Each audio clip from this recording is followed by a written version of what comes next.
In continuation of the last videos on electrochemistry of BSc Part 2 Physical Chemistry, the first topic that we are going to take up in this video is आयनिक सामर्थ्य या आयनिक strength.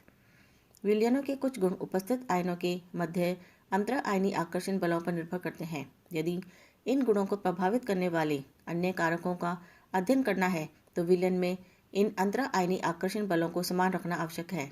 इन आकर्षण बलों को मापने के लिए Lewis ने और रैंडल ने एक नई पद आयनिक सामर्थ्य की धारणा प्रचलित की है।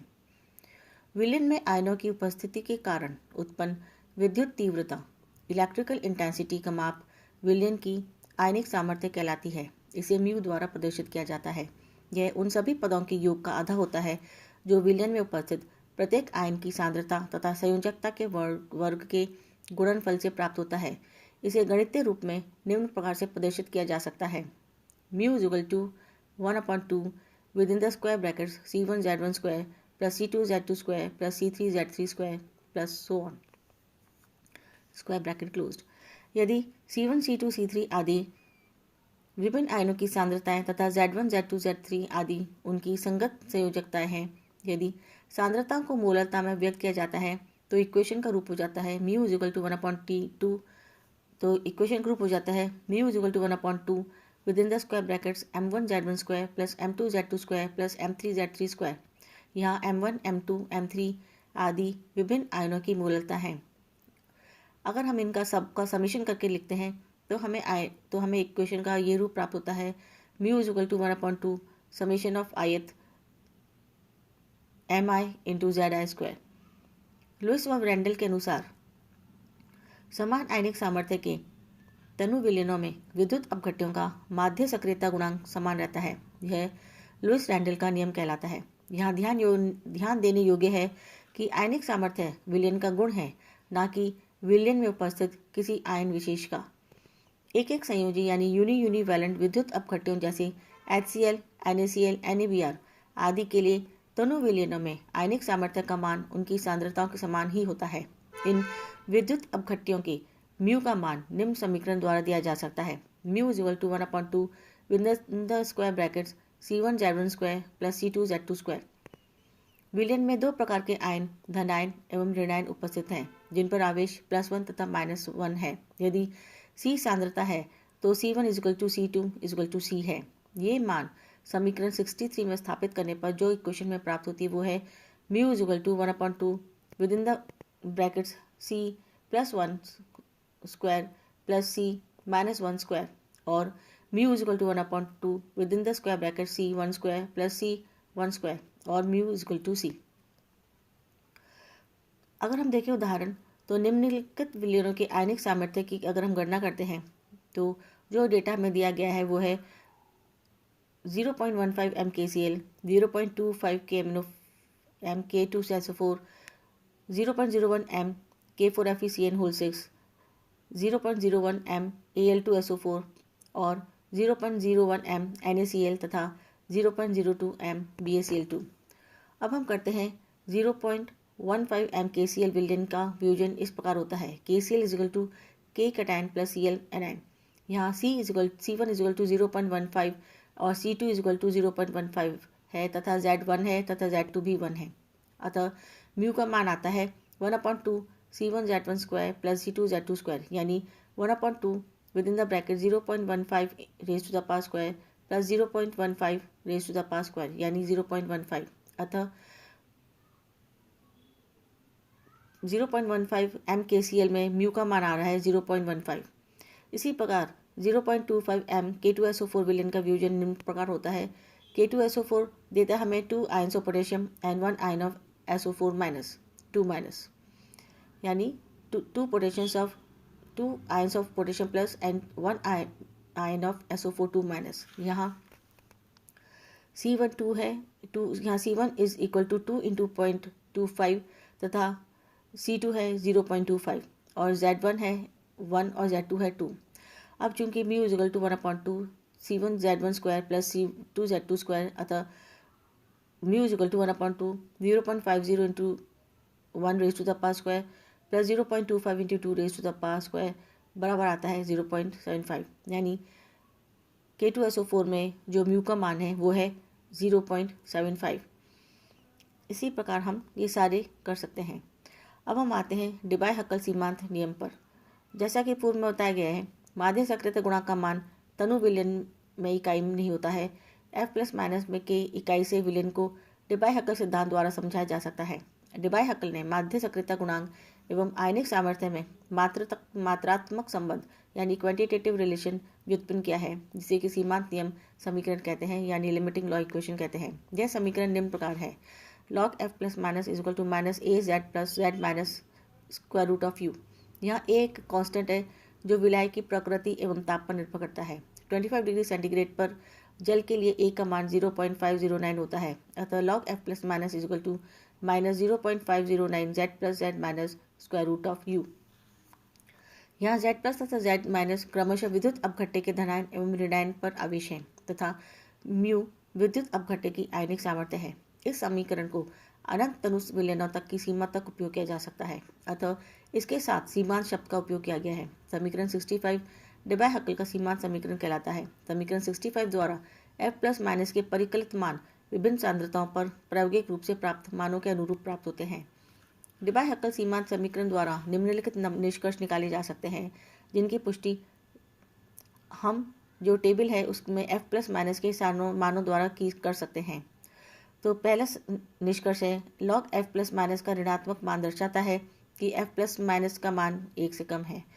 किसी विद्युत अपघट्य के लिए चूंकि Z प्लस तथा Z माइनस स्थिरांक होते हैं, यानी कांस्टेंट होते हैं, अतः F प्लस माइनस का मान केवल आयनिक सामर्थ्य पर ही निर्भर करता है। दो विद्युत अपघट्यों के Z प्लस तथा Z माइनस के मान समान हो तो समान आयनिक सामर्थ्य के विलयनों में F प्लस माइनस के मान समान होने चाहिए। यही लुईस और रेंडल का नियम है। और अगर हम अपनी टेबल देखें तो टेबल में तनु विलयनों के लिए F प्लस माइनस के मान भी इसी बात की पुष्टि करते हैं। यदि म्यू का मान समान रखा जाता है तो F प्लस माइनस का मान Z प्लस Z माइनस पर निर्भर करेगा, अर्थात F प्लस माइनस के मान का इकाई से विचलन अधिक होगा, जैसा कि हम सारणी में दिए गए मानों से स्पष्ट कर सकते हैं। आलेख से यानी ग्राफ जो हमने ये दिया है, इस ग्राफ से स्पष्ट है कि सांद्रता बढ़ने के साथ साथ विचलन भी बढ़ता जाता है, अर्थात यह नियम तनु विलयनों पर ही लागू होता है। चित्र में ठोस प्रायोगिक मानों को प्रदर्शित करती है, जबकि टूटी रेखा अपेक्षित व्यवहार को दर्शाती है। समीकरण 65 का प्रायोगिक सत्यापन भी संभव है। समीकरण के अनुसार यदि log F प्लस माइनस को स्क्वायर रूट म्यू के विरुद्ध आलेखित किया जाए तो एक सरल रेखा प्राप्त होती है जो कि मूल बिंदु से गुजरती है। चित्र 5.10 में इसी प्रकार का आलेख दिखाया गया है।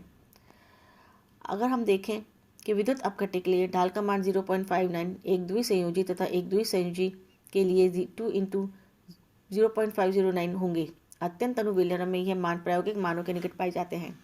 चित्र 5.10 से स्पष्ट है कि जैसे जैसे विलयन तनु होता जाता है, अर्थात म्यू का मान घटता है, समीकरण 65 की वैधता बढ़ती जाती है। अब हम आते हैं स्टोक्स लॉ पर, यानी स्टोक का नियम। प्रायोगिक प्रेक्षणों के आधार पर यह देखा गया है कि जब कोई आयन विलयन में गति करता है तो उसकी गति विभिन्न विलयनों में अलग अलग होती है तथा आयनिक गतिशीलता व चालकता भी अलग अलग होती है। इसको स्टोक ने इस प्रकार समझाया कि जब आयन विलयन यानी द्रव में गति करता है तो द्रव का घर्षण बल, फ्रिक्शनल फोर्स और विस्कस ड्रैग उसकी गति का प्रतिरोध करता है, जिससे आयन की गति कम हो जाती है। स्टोक ने इस सिद्धांत का उपयोग करते हुए एक गोलाकार आयन का अध्ययन द्रव में किया। उसके अनुसार माना कि आयन जिसकी त्रिज्या r है, एक द्रव जिसकी श्यानता नीटा है में गति करता है। इस आयन पर द्रव द्वारा लगने वाला घर्षण बल, जो कि आयन की गति पर निर्भर करता है, वो है Fr = 6 π1v। इस आयन की गति को पूर्व के अनुसार बनाए रखने के लिए आयन पर कुछ प्रेरक बल यानी ड्राइविंग फोर्स लगाना पड़ता है ताकि घर्षण बल के प्रभाव को समाप्त किया जा सके। माना कि प्रेरक बल F है। आयन के घर्षण बल को समाप्त करने के लिए आयन को विद्युत क्षेत्र E में गति कराई जाती है, जिससे उस पर लगा विद्युत बल कैपिटल E प्रेरक बल के बराबर अर्थात घर्षण बल के बराबर हो जाए।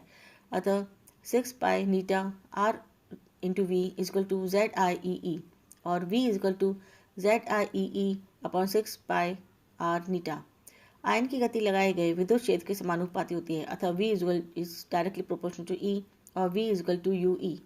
यह U एक समानुपातिक स्थिरांक है, कांस्टेंट है, जिसे आयन की गतिशीलता यानी आयनिक मोबिलिटी कहते हैं। तो U की वैल्यू आती है V upon E, so U is equal to ZI E upon 6 pi eta E, और U is equal to ZIE upon 6 pi RN। तो हमने देखा U की वैल्यू आई है V upon E is equal to ZIE 6 pi R eta E, और U की value आती है ZIE 6 पाई RN। हम जानते हैं कि किसी आयन की अनंत अनुता पर तुल्यांकी आयनिक चालकता यानी लैम्डा आई उस आयन की गतिशीलता UI के समानुपाती होती है। अतः lambda I is directly proportional to UI, और lambda I is equal to FUI, जहाँ पर F है 1 फैराडे। यदि किसी आयन का आवेश ZI है तो lambda I is equal to ZI FUI, और lambda I is equal to ZI F into ZIE upon 6 pi RN R eta, और lambda I is equal to FE ZI square upon 6 pi eta R, और lambda I is equal to FE ZI square upon 6 pi eta R। उपरोक्त समीकरण से यह स्पष्ट है कि आयनिक चालकता या गतिशीलता निम्न कारकों पर निर्भर करती है: विलयन की विस्कासिता, आयन के आकार पर। अब हम देखते हैं माध्यम की विस्कासिता।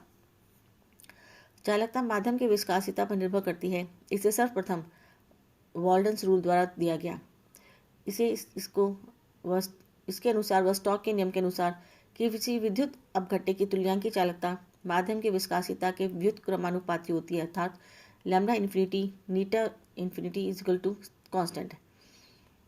विस्कासिता बढ़ाने पर तुल्यांकी चालकता का मान कम होगा। यदि आयन का विलयीकरण नहीं हो, अर्थात सभी विलायकों में आयन का एक सा आकार हो, तो वॉल्डन नियम के अनुसार लैम्डा इन्फिनिटी नीटा सबस्क्रिप्ट 0 का मान हमेशा कांस्टेंट होगा। यह माध्यम या विलायक की प्रकृति पर निर्भर नहीं करेगा। उदाहरणतः टेट्रा एल्काइल अमोनियम धनायन जो है या एल्काइल कार्बोनेट ऋणायन है आदि आयनों के लिए यह ठीक है, क्योंकि इनका विलयीकरण नहीं होता है। ऐसे आयन जिनका विलयीकरण होता है उन पर यह नियम लागू नहीं होता है। स्टॉक के अनुसार आयन का आकार बढ़ने पर तुल्यांकी चालकता में या आयन की गतिशीलता में कमी आनी चाहिए, लेकिन वास्तव में ये सत्य नहीं है। क्षारीय तनु आयनों यानी लिथियम प्लस से सीजियम प्लस तक तथा हैलोजन परिसर के आयनों Cl से आयोडीन में छोटे आयनों की गतिशीलता व तुल्यांकी चालकता कम है तथा बड़े आयनों में अधिक।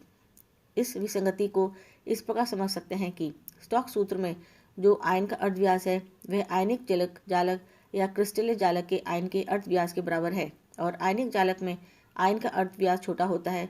वास्तव में छोटे अर्धव्यास वाले आयनों का विलयन में अर्धव्यास बड़ा होता है। इसका कारण यह है कि छोटे अर्धव्यास वाले आयन की सतह पर प्रबल विद्युत क्षेत्र होता है। विद्युत स्टैटिक के अनुसार सतह पर विद्युत क्षेत्र F बराबर होता है F is proportional to E square upon R square होता है, अर्थात जितना R का मान कम होगा उतना ही F अधिक होगा। इस प्रबल विद्युत क्षेत्र के कारण छोटा आयन बड़े आयन की तुलना में जलीय विलायक के अधिक अणु को अपनी ओर खींचता है, जिससे ये आयन स्वतंत्र न हो रहकर जलायुजित या सॉल्वेटेड हो जाता है तथा इसका प्रभावी अर्धव्यास विलयन में बढ़ जाता है। इस कारण यह कम जलयोजित या अजलयोजित आयन की अपेक्षा धीमी गति से चलता है, जिससे इसकी गतिशीलता और तुल्यांकी चालकता के मान कम हो जाते हैं। फॉर एग्जाम्पल लिथियम जो छोटा आयन है उसकी जलयोजन क्षमता पोटेशियम से कहीं अधिक होती है, जबकि क्योंकि पोटेशियम आयन का जो रेडियस होता है वो उससे बड़ा होता है, अतः लिथियम की तुल्यांकी चालकता व आयनिक गतिशीलता पोटेशियम आयन से कम होती है। स्टॉक के नियम के अनुसार मल्टीपल चार्ज आयन्स की गतिशीलता एकल आवेश चार्ज युक्त आयन से अधिक होनी चाहिए, that is λ1 is directly proportional to Z1 square. लेकिन बहु आवेशित आयनों व एकल आवेशित आयनों की गतिशीलता में अंतर बहुत कम है। सोडियम आयन की गतिशीलता है 50.1, Mg2+ की है 55.0 और एल्यूमिनियम 3+ की है 63.0। तो हम देखते हैं कि इनमें अंतर बहुत कम है। इसका कारण बहु आवेशित आयनों की सतह पर प्रबल विद्युत क्षेत्र होने से इनकी जल योजन की मात्रा अधिक हो जाती है, जिससे इनकी गतिशीलता में अधिक वृद्धि नहीं हो जा पाती है। That's all for today. Thank you.